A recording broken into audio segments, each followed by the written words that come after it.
Bonjour à tous, bienvenue à ce nouveau Facebook Live. Comment prendre confiance en soi en se reconnectant de manière intime aux huiles essentielles. Donc je suis Anne-Laure Jaffrelot, naturopathe spécialisée en aromathérapie et je suis l'auteur de plusieurs livres sur l'aromathérapie, dont l'aromathérapie pour les soignants, l'aromathérapie des petits. Je forme les professionnels de santé, les praticiens à améliorer le confort de leurs patients avec les huiles essentielles. Ce live fait suite à deux autres directs sur l'olfaction, l'olfactologie. Dans une première partie, je vous ai parlé de l'olfaction comme vraiment un moyen très sécuritaire d'utiliser les huiles essentielles auprès des patients, auprès des consultants, auprès des personnes sensibles, car il y a très peu de molécules en quantité, il y a très peu de précautions d'utilisation, il y en a, mais ça reste tout à fait facile à utiliser. La dernière fois, je vous ai parlé de l'olfaction et de l'olfactologie comme chemin pour aller à la rencontre du vivant, pour se réconcilier avec l'aromathérapie qui peut parfois, dans son aspect scientifique, sembler pleine de contre-indications, de précautions d'emploi, de complexité, et en fait assez rébarbatif et déconnecté de la plante. Je vous ai parlé aussi des fragrances des huiles essentielles qui aident à revenir à soi-même et qui peuvent nous faire voyager et nous transporter pour induire un mieux-être immédiat. Donc l'olfactologie est vraiment une façon, un moyen de se reconnecter à la plante, de refaire le lien avec le totem aromatique, avec la personnalité de la plante. Et aujourd'hui, je voudrais vraiment évoquer ce chemin de l'olfaction, cette rencontre intime avec la plante comme une façon de prendre confiance en soi dans l'utilisation des huiles essentielles à titre professionnel. Comme je vous l'ai expliqué la dernière fois, l'olfactologie, en fait, telle que je la pratique en tout cas et telle que je la transmets, c'est vraiment une rencontre entre deux personnes.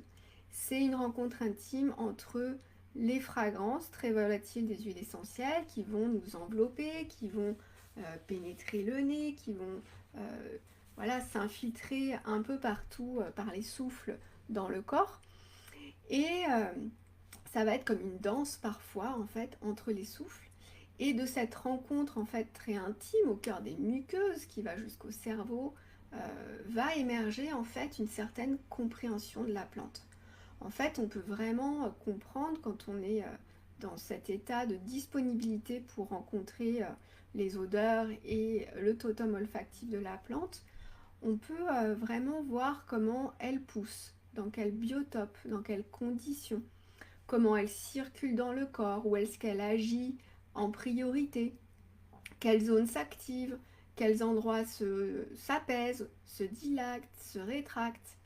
Et en fait, par le ressenti, on peut vraiment comprendre qui elle est, comment elle fonctionne, comment elle agit au niveau physique, au niveau émotionnel, au niveau énergétique.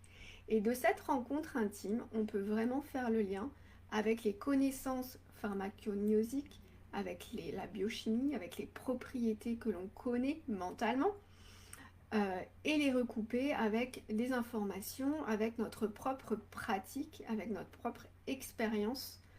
Et c'est vraiment ainsi, en recoupant à la fois les connaissances théoriques, mentales, l'expérience aussi d'utilisation et cette expérience de rencontre olfactive, que l'on peut vraiment recouper énormément d'informations, refaire des liens et prendre véritablement confiance en soi.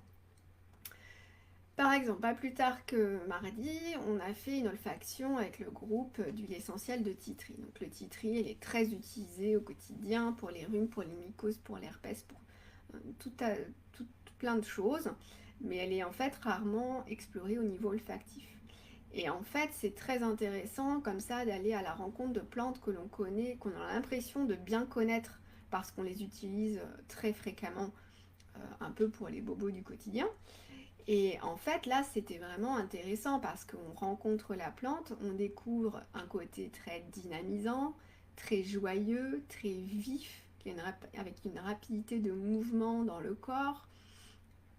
Et on peut aussi donc percevoir le biotope humide où elle pousse, les zones tropicales, ou en tout cas très chaudes et humides, et vraiment nous faire prendre conscience que cette plante, elle pousse dans ces zones-là comme vraiment une ressource aux champignons, aux moisissures. Donc c'était vraiment là une occasion de dépasser les connaissances mentales et théoriques que l'on a couchées sur le papier, toutes bien apprises, et là de vraiment le ressentir dans son fort intérieur. Donc le titri, elle est très connue, c'est assez facile, mais en même temps, c'est une façon de la redécouvrir et de percevoir aussi sa façon dont elle agit sur la fatigue, sur l'humeur et sur son côté en fait très vivacité. Donc ça permet aussi d'appréhender la plante finalement dans toute sa grandeur et pas simplement dans son petit aspect biochimique utilitaire pour ci, pour ça.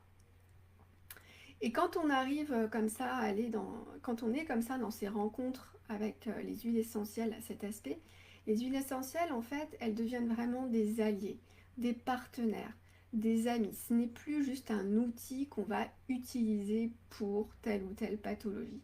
Le fait de comprendre par le ressenti, l'olfaction, les propriétés, c'est une véritable ressource pour comprendre la plante et puis pour vraiment prendre confiance en soi dans son utilisation des huiles essentielles, dans la façon dont on peut s'appuyer sur elles, parce que ça passe vraiment par le vécu, par le ressenti, par l'expérience et par votre propre pratique. C'est votre propre expérience, ce n'est pas juste redire, réciter ce qu'on a lu dans les livres ou ce qu'on a appris en cours. Là, vous pouvez vraiment en parler parce que vous l'avez vécu de manière personnelle.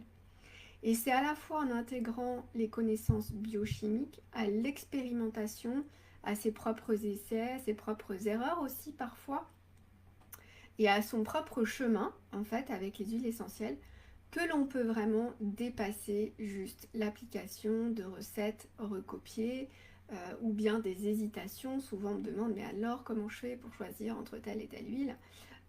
Vraiment, on peut dépasser tout ça et on peut arriver à une pratique plus intuitive, plus authentique, mais qui refait vraiment les liens et qui va être beaucoup plus juste pour la personne à qui on s'adresse.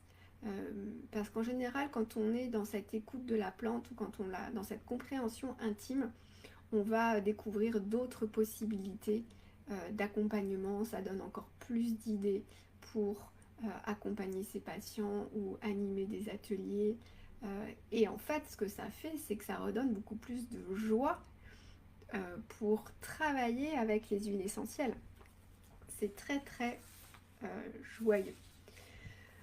Alors, au programme, donc, si ça vous intéresse d'explorer pour vous cette façon d'apprendre en fait sur les huiles essentielles, il y a la prochaine formation de praticien en olfacto qui va débuter le 20 mars.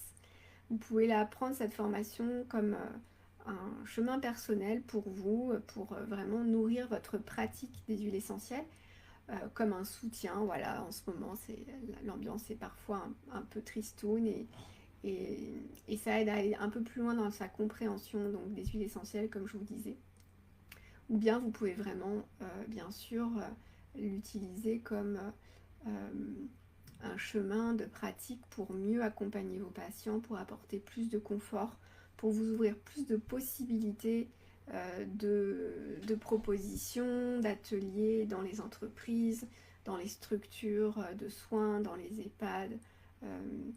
Voilà, il y a plein de choses qui sont possibles avec cette formation.